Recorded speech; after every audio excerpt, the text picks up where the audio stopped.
Private equity fund, when you think about the investment strategy, I compare that to venture capital, which isn't necessarily thinking about the exits like a private equity fund would.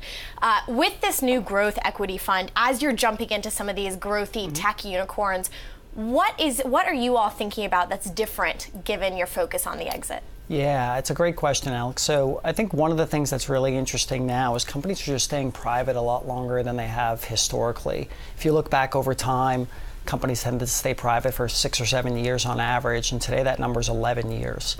And so these companies need a different type of investor to help guide them through that process.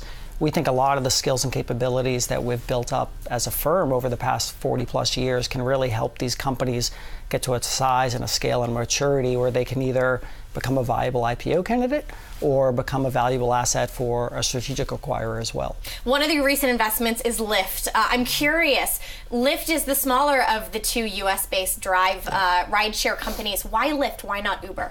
It's a great question. Lyft is a business that we've known for a long time.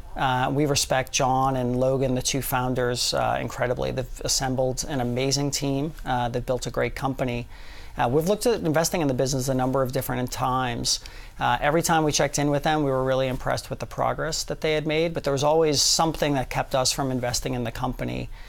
Early on, that was regulatory risk or questions around whether ride sharing would really be adopted on a mass basis. Later, it was questions around, can they get to attractive unit economics? Can they control cash burn? When John called us, back in late 2016 and said that they were contemplating a capital raise, because we had built a relationship with him and because we knew the company so well, we knew exactly what to look for. And obviously, we liked what we saw because we ended up investing with the company. Vinny, it's Emily in San Francisco. Do you think companies like Lyft's competitor Uber and Airbnb are making a mistake by waiting so long to go public? We've seen Snap come out of the gate very quickly. It seems to have gone fine. Should these other companies be thinking about getting out the door? Yeah, it's a great question. I really think the answer depends. It's really company specific. I think being a public company really exposes you to sort of the market overall and helps you become really disciplined and understand where you need to focus. One of the things about being private is, you can be a little bit more loose in some of the ways that you look at your business. You may not get feedback directly on how the business is performing. In the public markets, you get feedback every single day on how you're doing, the areas that people are concerned about, and I think that can be a really valuable thing for the right companies open to that type of feedback as they grow.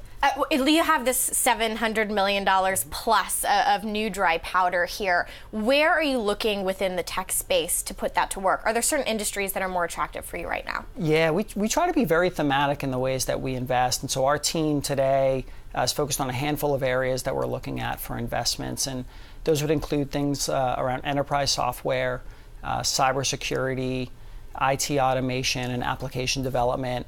And then on the media side, we're spending a lot of time in digital media in particular, and then consumer internet, particularly around consumer marketplaces. Lyft would be an example of that would fall into that latter category. KKR does have a great capital markets team. We do see them help take out companies. Lyft, are they an exit candidate via IPO? Do we see them publicly traded one day? Yeah, it's a good question. And I think we have companies at different maturity levels within the portfolio, and when they're candidates, when they're at that size and scale of maturity, where they can start thinking about a public offering, I think having an in-house capital markets team that has an alignment of interest with the company is just a really valuable and differentiated resource.